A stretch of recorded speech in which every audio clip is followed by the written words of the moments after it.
You are now listening to the J Porks Experience. Listen free on iTunes or at theandydareshow.com. Now, here's Jay. Yo, what is the word, people? Welcome to another action-packed edition of the J Porks Experience. I'm Jay Porks. With me, as always, on the other side of the glass, making sure this is a well-oiled podcast machine every week. Pushing papers around. The ever-popular Nobody. Got some stuff to get to, but first we're gonna kick off December in the right kind of way. And that's by diving into all these year-end lists. That's right, folks. We've got the top albums. We've got the top tracks. The top bands, artists to look for in 2015. This is what December is all about. December in the music news world is basically, unless there's some band putting out an album now, all these bands are doing some light touring or going home for the holidays, not doing much, releasing vinyl on Christmas, and all that jazz. I'll be honest with you, I don't even have the list, the top albums. I haven't even thought of it. It has not even been something that's crossed my brain because just music is, there was like 5 albums that got me this year. 5 or 6, and I'll get into it while I'm going over the Rolling Stone list. Rolling Stone's got a list of their top 50 albums, and I want to go to that. But first, Enemy, the New Music Express, I was looking at there. See, Rolling Stone has the top 50 albums according to Rolling Stone. Enemy, at least they have the top albums of 2014 as voted on by you. Royal Blood is number 1. Royal Blood checks in with their self-titled album on a lot of people's lists. On Enemy, number 3 is the Damon Albarn, Everyday Robots. And Mac DeMarco, Salad Days hit 6. These are just the usual suspects. St. Vincent is 7 on the Enemy poll. Run the Jewels is 8. Jack White is 9. So just to give you an idea of what's going on in England, and Annie Quiet is probably going to have their top albums list, or they'll have staff picks or something there. On the table at Annie Quiet is Against Me, Run the Jewels, Mac DeMarco. I voted for Kasabian. The album J Mask is Tied to a Star didn't make any of these lists. It may have come out too late, but Sonic Highways is in the top 20 on these lists. So what's up with that? The first thing I want to say about Rolling Stone's list is that it's almost respectable. I read it for a little while. I'm going through it and I'm like, wow, I'm really surprised that Rolling Stone would rate out. Like, they got Jack White, Lazaretto at 40. This is an album that's in people's top 10s. White's second solo album is a paranoid palace of earth-shaking blues riffs and weird vibes. This is an album only one man could have made. Jack White not getting the Rolling Stone love I would expect. Again, Prince. Prince is at 34 with his album Artificial Age. I would think the pretentious fucks at Rolling Stone would have put Prince higher because he's Prince. Damon Albarn's Everyday Robots is 32 on Rolling Stone's poll. So, Enemy had it at 3, voted by the readers. Rolling Stone's writers voted at 32. So people don't care about England. And here's where it gets tricky. Tom York, Tomorrow's Modern Boxes. I hate Tom York so much. I can't believe that Tom York put out an album that I didn't get to make fun of. But as Murad at Annie Quiet mentioned, it sounds like an album. It sounds like somebody. It sounds like a Tom York impersonator covering an earlier Tom York album. I have not listened to it. Of course, I have not. Why would I listen to it? It's Tom fucking York. Spoon checking in at number 29. They Want My Soul. Alt J, This Is All Yours, checks in at 27. English prog rock folkers grew to arena scale without losing their weirdness. Tom Petty's Hypnotic Eye. This is Tom Petty and the Heartbreakers' first number one album, made number 26 on the 50 best albums of 2014, according to Rolling Stone.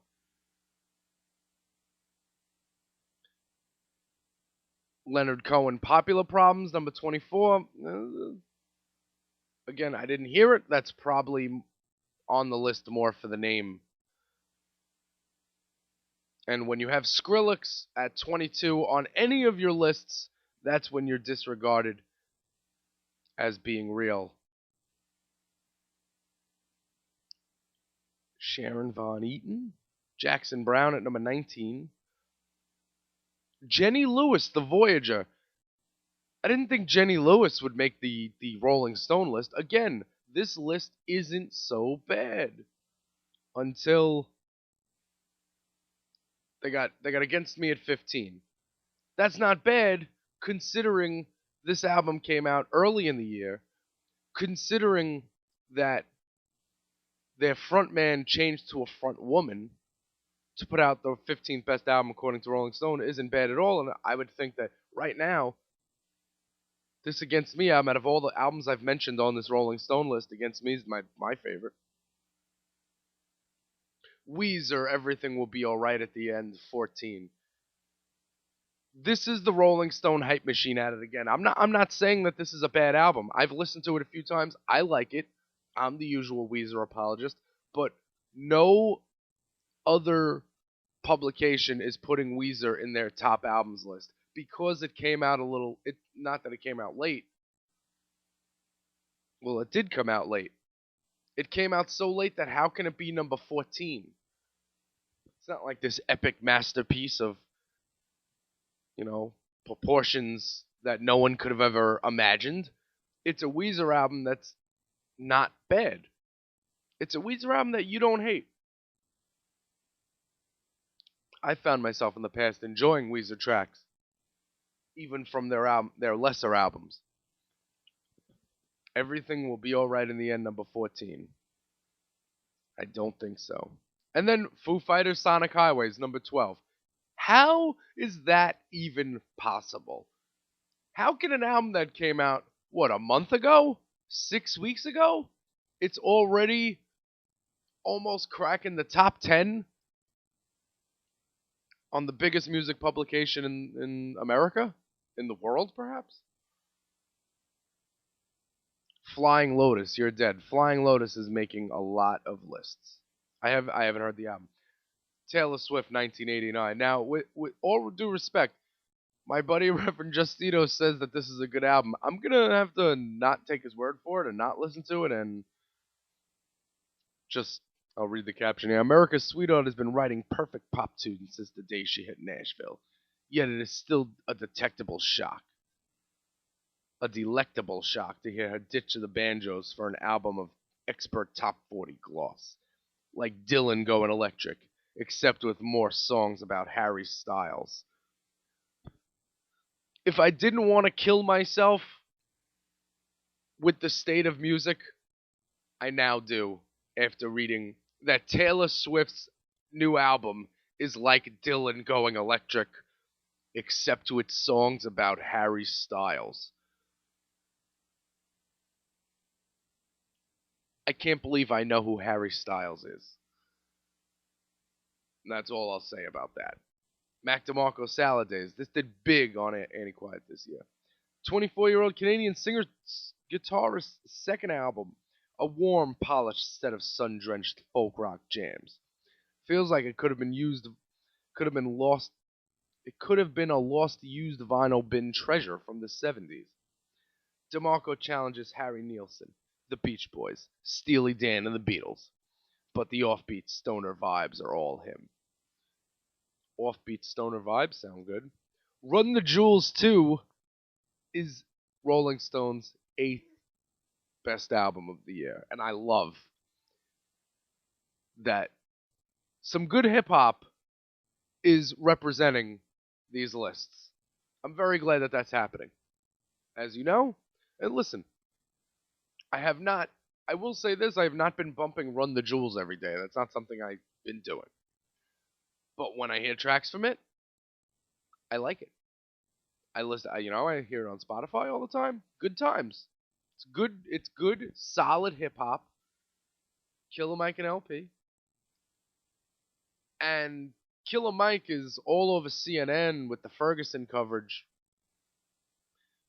Really, trying. I didn't know his father was a cop. That's pretty cool. It's pretty cool and odd at the same time. LP and Killer Mike made 2014's greatest hip hop record. Guest shots flare in the Avant Noise darkness. Zach De La Rocha riffs on Philip K. Dick. Gangsta Boo flips a porn rap script. But it's the chemistry between Mike's on the ground dirty South flow and L's big picture indictments that lights up this fire like a Brooklyn bridge. Lana Del Rey making it at number 7, and I can't explain why. We got more Lana Del Rey stuff later. Miranda Lambert is at number 5. It's this whole country music movement in America that needs. Listen, I can't be mad. I can't like everything that comes out. I understand that. But this whole movement towards country music, like these 20-year-old girls listening to country music, it's sick. I mean, I can't figure it out. It makes me just, like there's a question mark above my head. I don't exactly have a reaction for it. Like, I would think if you wouldn't be living in the city, in the city on the East Coast. If you were so country, wouldn't you like move to Pennsylvania? Wouldn't you like move to Nashville? Wouldn't you move to some place that's a little more country and a little less rock and roll than New York City? But then again, it's this whole Staten Island being North Texas thing.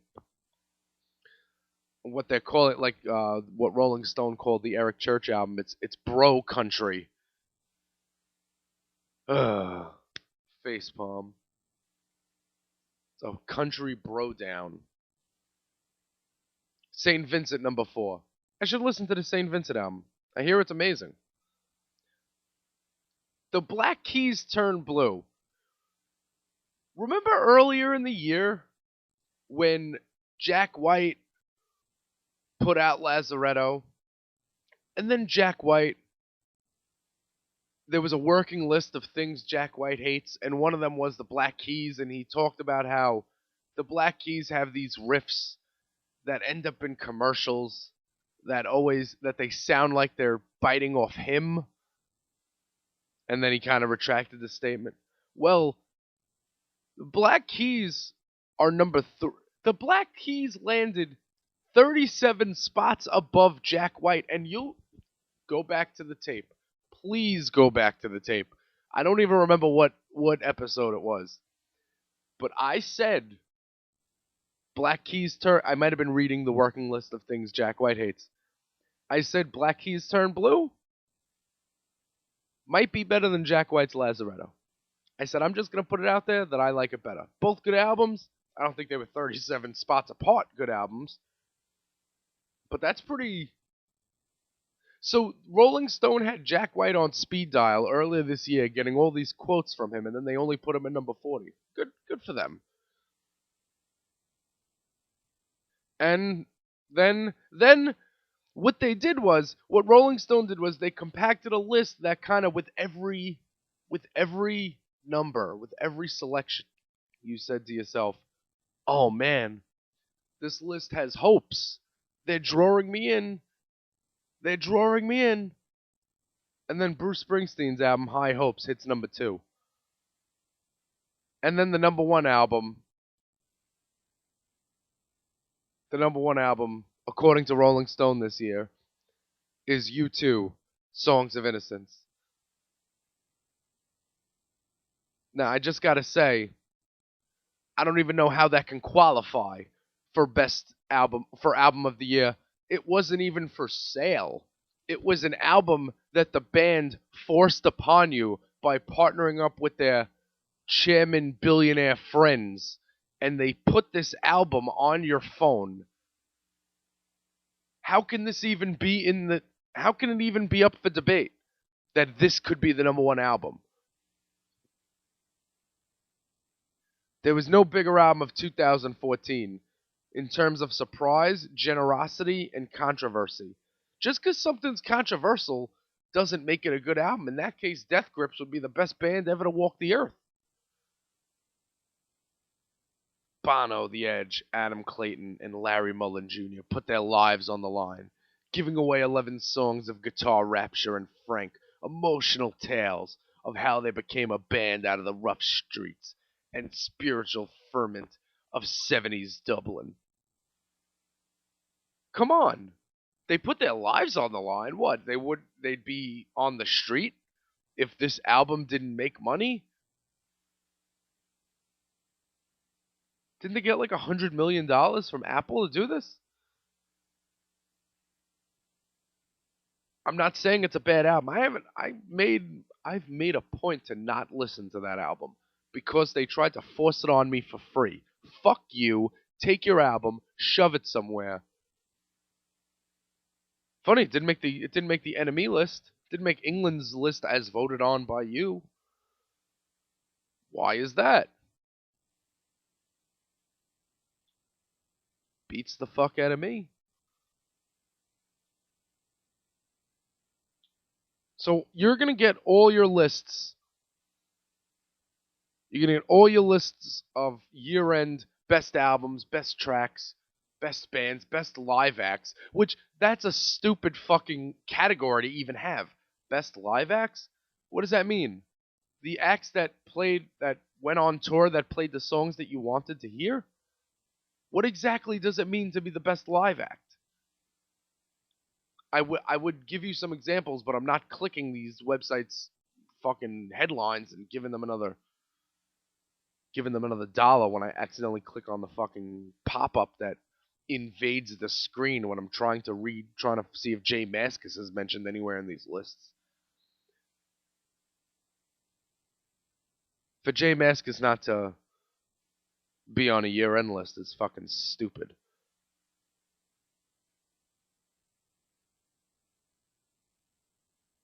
Sonic Highways.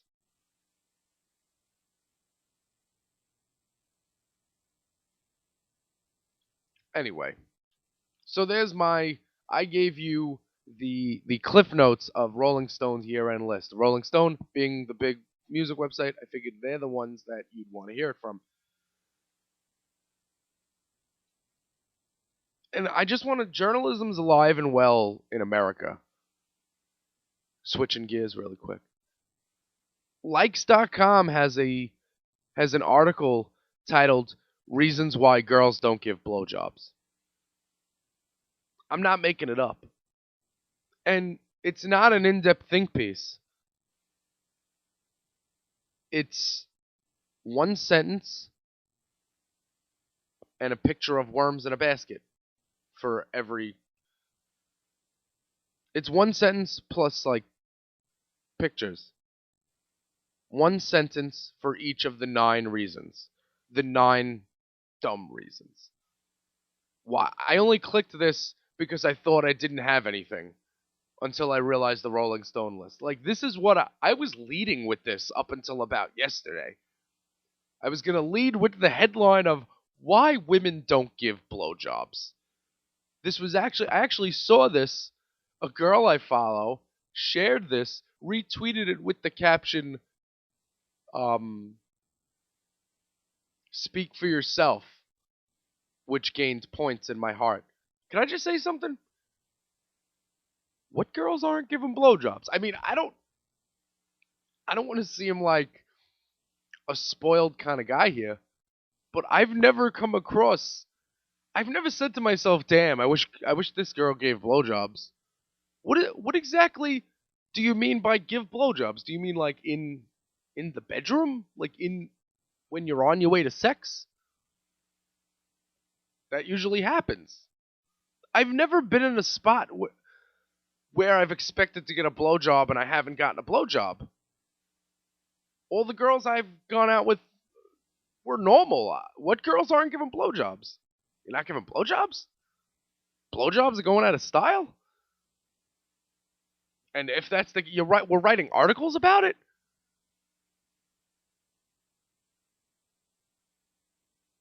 Come on. I mean, really, this is journalism. Somebody got paid to write 9 sentences, 9 reasons why girls don't give blowjobs. One of them, she's afraid of it. One of them, men want deep throat. Number 4, she doesn't know how to do it. Number 5, you fall asleep before her turn. No, you don't. It's too big. Like, any girl would give you the satisfaction of saying that that's the reason. Even if it is. And first of all, if reason number 7, it's too big, reason number 9 can't be she gags. That's 2 of the same reasons. I mean, really, I'm waiting on tables for a living when I could be doing think pieces on why I go down on one woman and not the other woman. I mean, really, this is journalism. We should have an article about why women don't make out on the first date. Who are these girls who aren't given blowjobs? I mean, speak up. Help me out. Have I been a lucky guy? It's not like that. I'm not drowning in blowjobs. But anytime I've been on my way to sexual intercourse, blowjobs happen. They always do, and I'm grateful for them. I'm grateful for the women who have helped me get said blowjobs, who have assisted in the giving. I appreciate it. I'm thankful. So, I mean, who's walking around? There are people walking around saying, damn, you know what sucks? Not getting blowjobs. I just don't get. I just don't get. It doesn't make any sense to me. Where can I get this job?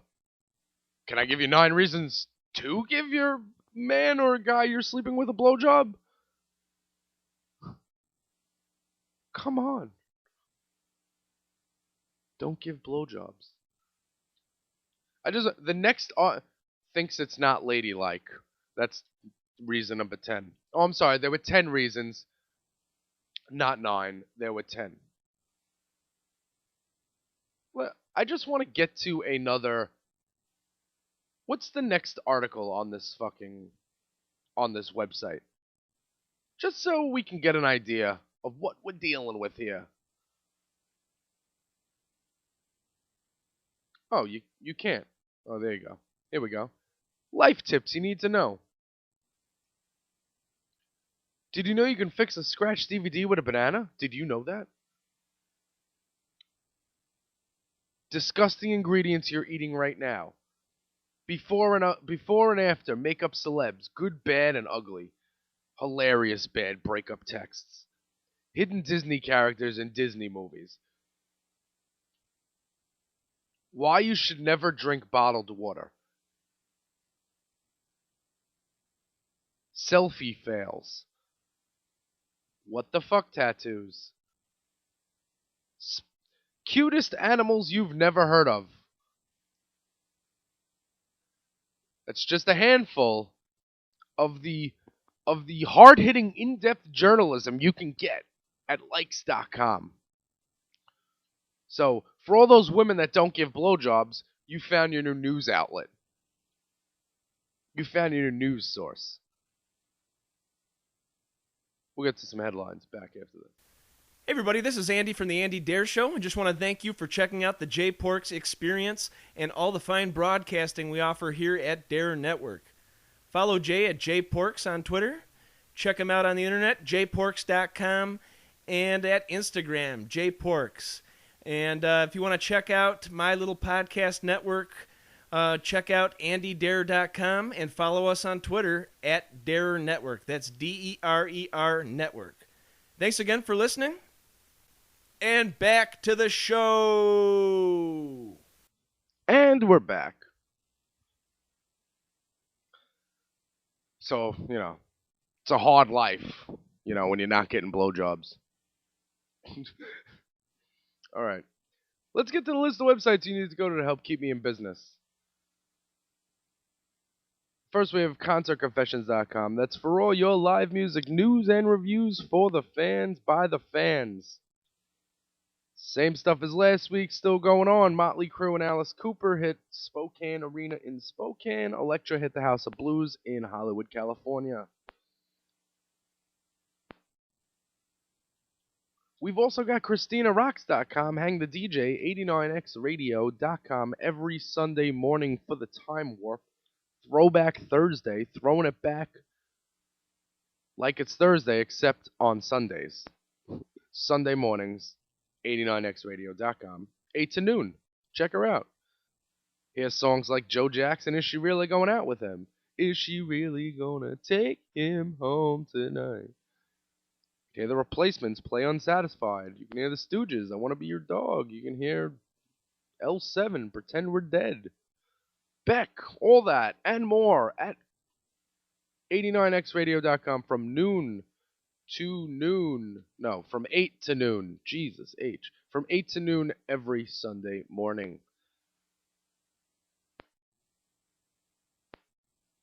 And the headlines, as usual, are powered by Annie Quiet. On TV this week, Cat Stevens, Foo Fighters, Decemberists, Tony Bennett, and Lady Gaga. Also, you know what it is? It's not the news, like I said in the first half, news cycle wasn't that a-flowing, so I've got a few things that I'm going to tell you. Faith No More. They played their first reunion gig. Their first U.S. performance in 4 years at Record Store Day's Black Friday performance at Amobia Records in San Francisco. Hello, motherfuckers, says frontman Mike Patton in the above fan-filmed video. I'll share it with you. Surveying the crowd to an ominous silent gimp. Moments later, the schizoid alt-metal icons kick off their performances with Motherfucker, the first single from their upcoming 7th LP, which was released as a limited edition Black Friday 7-inch. They also played As the World Turns and Spirit. And Ashes to Ashes. And the band ended with a new track called Superhero. It's an eerie track. It's all up on Rolling Stone. Yeah, so if you were at Record Store Day, Black Friday, just hanging, picking out records, Faith No More came out and performed. How rad is that? I'm down with some Faith No More. I'd see them live if they came around, I think. I think I would. Lana Del Rey and Courtney Love are touring. I have no idea why. Maybe it's Love's desire to stay relevant, or maybe it's Lana Del Rey's desire to be relevant. Either way, they're getting together. Maybe Lana Del Rey can get some of those extra fans that are going to buy tickets just to see Courtney Love fail, because that's what people do. People don't buy tickets to see Courtney Love to watch her win. They buy tickets to see Courtney Love to watch her lose. That's not me, that's people. That's the general notion of people. Just want to go see a car accident and see what injuries happen and who walks away. But they're not coming to New York. I would have seen it. Hitting Texas, Colorado, Arizona, California, Washington, Toronto, Quebec, North Carolina, Georgia. Why wouldn't they add a New York date? I'd so go to that. Nah, maybe I wouldn't. Money is really rough these days. These days, it's like on December 11th, I'm trying to get into Thurston Moore. I RSVP'd. It's a free show in the city, but it says you have to RSVP and first come, first serve. So I RSVP'd. I'll show up at 5 o'clock, and I won't be able to get in. Let's hope that works out. There's a new Screaming Females track, Empty Head. It's from their new LP. And you could stream it over at the Fader. You could stream it on, it's on YouTube already, actually. So you can check that out. Screaming Females, I'm always down. I told you, Screaming Females are like, kind of Dinosaur Jr.-y. Little Babes in Toyland-y. A little angry. And I like it. I'm down with it. Did anyone... Swiftly moving. So yesterday was World AIDS Day. So I turned on ESPN because I was getting ready to watch my football team get demolished. And U2 was playing without Bono? I have a weird reaction to this. I like U2 without Bono. Bono's the real reason that U2 is annoying to me. It's got those stupid sunglasses. They're like neon orange, so they don't actually block the sun. Maybe get the edge out of there too. I don't like. What's with the names? You can't go. Aren't you an adult? Go by your actual name. But Chris Martin fronted U2 for 2 songs, and Bruce Springsteen fronted U2 for 2 songs. My only issue is that they played U2 songs. Yeah, let's do some covers. Let's have fun. It's World AIDS Day. Well, alright. Maybe we shouldn't be having fun on World AIDS Day, but come on. I guess it's ever since the 11-11-11 concert. I expect that when bands get together, they're just going to cover each other's songs, and it's going to be grandiose. When in actuality, it's not. But the way that stage was set up in Times Square, come on. That shit is Disney World, man. And when see Bill Clinton, Bubba, Billy Clinton was out there giving a speech, and I gotta tell you something. Lost a couple of pounds. Good for him. I'm not sure if he lost them on purpose, because he looks a little old. But he's gonna go back into the White House as the first man looking svelte. Svelte, as they say.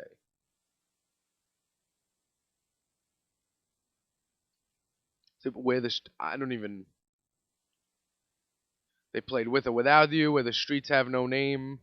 You know, the 4 big U2 songs. Those are the songs they played. Funny that the story broke that they were gonna play that there was gonna be Bruce Springsteen, U2, Chris Martin, and Kanye West playing in Times Square. And they showed everything on ESPN besides Kanye West. Kanye West was like Ray Lewis was breaking down the Miami Dolphins running game as Kanye West was performing that so throw your hands up in the sky, you know that fucking song. I go for my whatever song that was. I heard it in the background.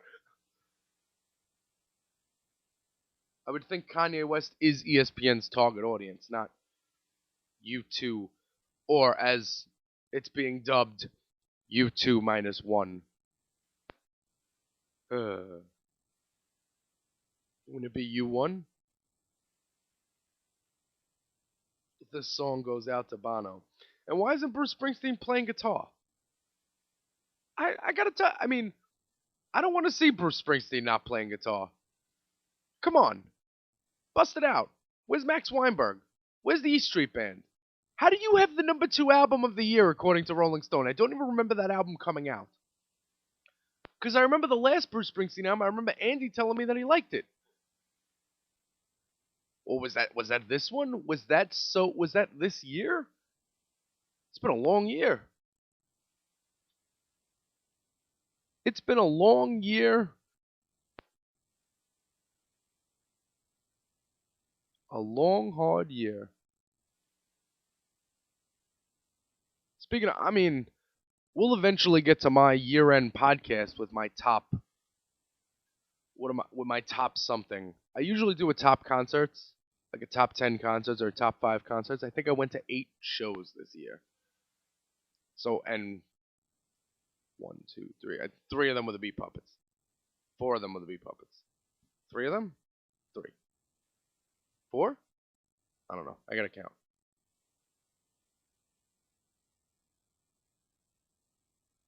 So that's, if I went to 8 shows, I paid for 4.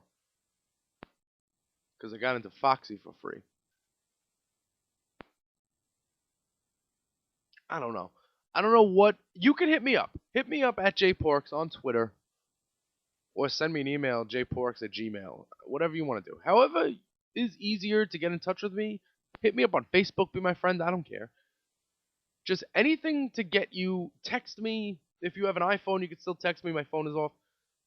Give me ideas what I should do for the year-end podcast. My top moments. My top headlines. My top podcast rants. Top moments. It's tough. I gotta do something because everybody's doing it and I'm a follower. I'm not a leader. I'm a follower.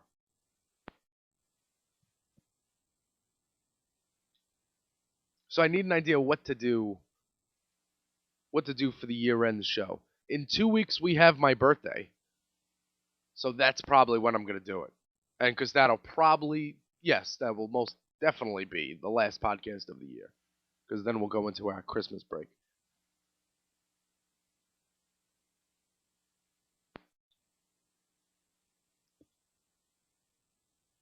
So I really don't. I don't know. Speaking of my birthday, I would love to throw myself a party, but I'm working. I'm working on my birthday. And yes, I intend on wearing a balloon around my wrist to alert customers that it's my birthday at the off chance of getting an extra $1 or 2 from some tables. Shameless self-promoter. So if anyone is thinking about surprising me with anything, which I know you're not, green would be fine. Something green. Whether it be money or plants that God put here that Congress made illegal. Whatever it is, I'm down for it. I'm working till 10 that night, then I got the next 2 days off. Let's party. I'm with it. So I will think of something fun for the birthday show.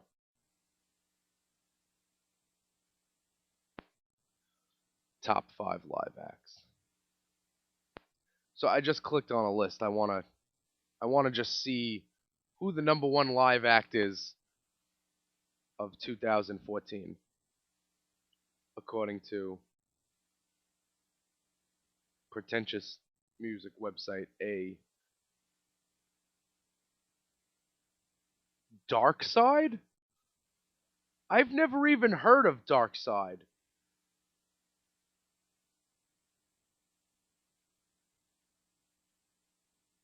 Is that wrong of me? Okay, St. Vincent, I get it. St. Vincent looks like she puts on an awesome show. Katy Perry. Yeah, if I don't have to hear her sing. Except if she's doing Jay-Z. Future Islands. There's another one I'm not getting. Jack White. All right, I'm done with this list. I don't care who the top live acts are of the year. If they were the top live acts, I would have seen them.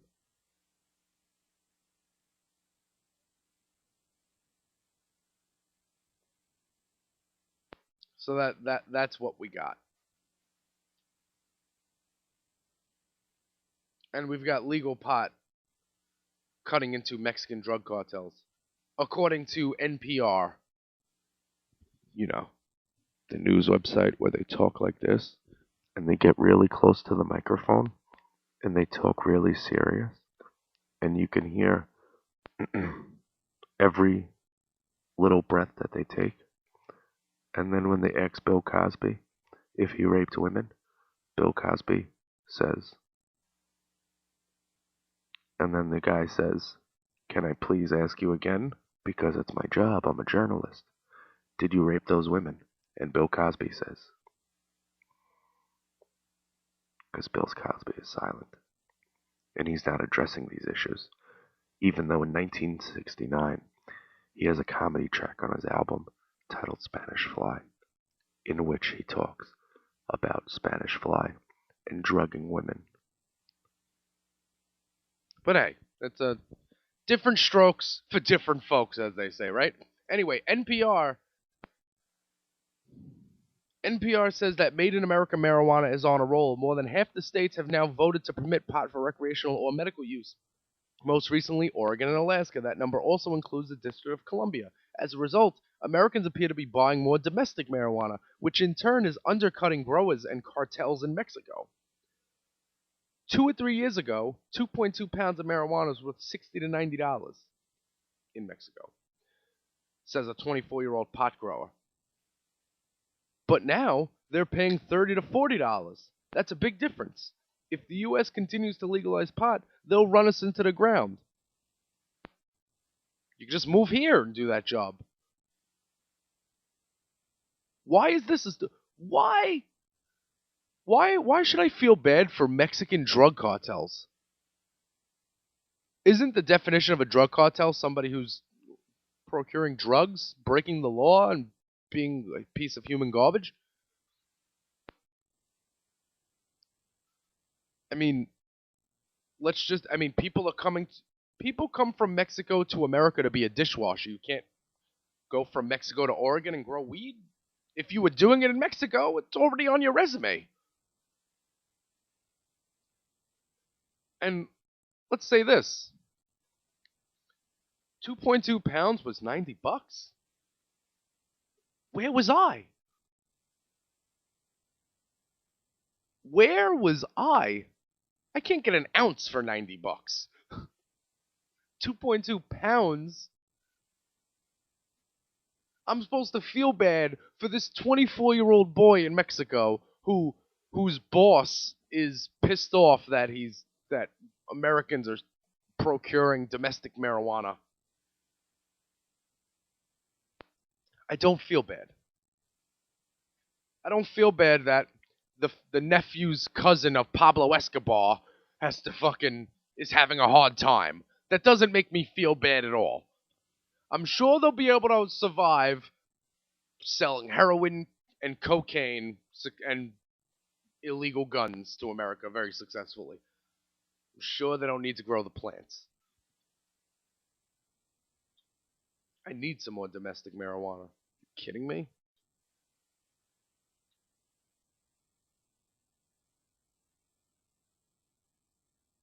And as you guys know, I'm a huge fan of the last great philosopher / stand-up comedian, Bill Hicks. Me and Bill Hicks share a birthday. So the first 16 days of December, every day, what I call the 16 days of Hicksmas. And on my Facebook page, I share a video every day of Bill Hicks doing stand-up in the hopes that more people latch on to his message and understand the genius that resided in his brain before he died of pancreatic cancer in 1994.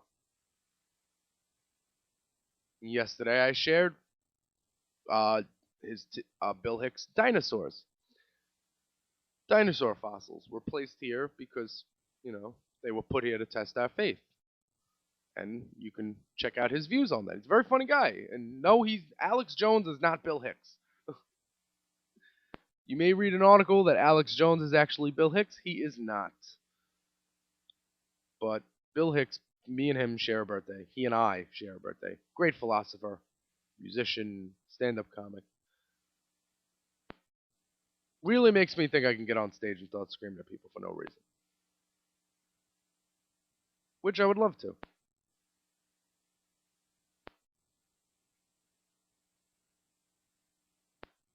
On just a quick fact, it was Black Friday this past Friday. And since 2008, 8 people have died on Black Friday. And since 2008, 0 people have died from marijuana use. So, marijuana now safer than shopping.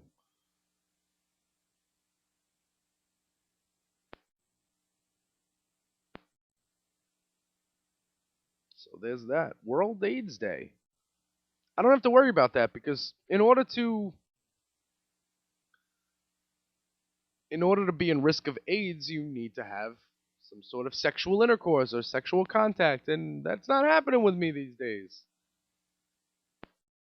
I'm not getting her done. At the same time, I'm not reading articles about why women don't give blowjobs, saying, oh man, this is so right. And also, oh man, I almost forgot about this. This is another portion of hello racism. Come on in. Haven't seen you in a while. Have a seat. What's happened? What's been going on recently, racism? Well, there's a black guy in the Star Wars trailer. Whoa! Twitter breaks. Who the fuck cares? Let me just say one thing. I'm not a Star Wars guy. I never was. I'm not, just the way I learned Star Wars was through Family Guy. That's how I know the story of Star Wars, through the Family Guy episodes. So, when the Star Wars... Last week I said I don't want to hear... I was reading a headline that said the Star Wars trailer to premiere Friday, and I was like, who the fuck cares that a trailer is going to premiere Friday? When the trailer's done, show me the trailer and I'll watch it. Watch the trailer. Pretty badass. Looks pretty badass. Looks like a good movie. I didn't even notice that there was a black guy, that there was a black stormtrooper. People are really mad that there's a black stormtrooper? Who gives a fuck? I don't care if he's an orange hermaphrodite. Make a good movie. As long as Disney owns Star Wars and Mickey Mouse doesn't show up, they're on the right track. From what I saw, it looks like those first 3 Star Wars movies, not the recent ones that made everyone question their Star Wars faith. But yeah, racism will never go away. Whether we're gonna shoot unarmed black teens, whether we're gonna share articles on Facebook about how a white person was shot by a black cop, anyone who shares that article not only missed the point, but they need to be introduced to some black people. Like, they need some black friends. It's amazing. Like, if the race of a stormtrooper bothers you, then you've got deeper issues than being upset with the trailer of Star Wars. Way deeper issues. Again, I don't know Star Wars, but aren't the stormtroopers the bad guys? So they're all gonna die anyway, so who cares what... Pink, blue, who cares what they are? They're gonna lose because the good guys always win in movies. Always. Unless it's like Saw, and I'm pretty sure somebody gets away at the end of that. I'm pretty sure. but I don't watch horror flicks, which is another reason why I'm single. Because you go on these dating websites, and all these girls want guys who are into horror flicks, tattoos, and who are 6'5", and don't mind that this woman is 22 and has 3 kids. And make sure you follow them on Instagram. Because even though this person's not going to entertain the notion of a date with me, they somehow want me to look at their pictures on Instagram. Crazy to me. And I'll bounce on that. Let's get to the list of websites before I get up on out of here. You can always go to ConcertConfessions.com for all your live music news and reviews for the fans, by the fans. Concert Confessions actually got shouted out in a new piece. You guys know the Rocket Out blog guy? Anyway, Rocket Out blog guy, he does videos with music news. And he talked to our buddy Stephen Anthony about concert photography, and Concert Confessions got mentioned, so I mentioned Rocket Out blog guy. There you go. And you can always go to ConcertConfessions.com for all your live music news and reviews for the fans, by the fans. And if you're feeling lost, if you have a voice that hasn't been heard, bring it to ConcertConfessions.com. Let it be heard. Let your concert experiences be known. Share them with others. You could also go to Hang the DJ. That's ChristinaRocks.com, 89xradio.com every Sunday morning for the old school alternative. You could also go to the Deer Network's website, theandydeershow.com. That's for all your podcast needs. Whether that's the Tyler Cale Show, whether that's the flagship show, the Andy Deer Show, or whether that's the sultry caramel tones of the J Porks Experience. You can get all that and more at the Deer Network. That's theandydeershow.com. Don't forget the. And of course, every week, the headlines are powered by Annie Quiet. Till next week, folks. Whiskey, weed, and Warren Zevon. This has been the J Porks Experience. Thank you so much for listening.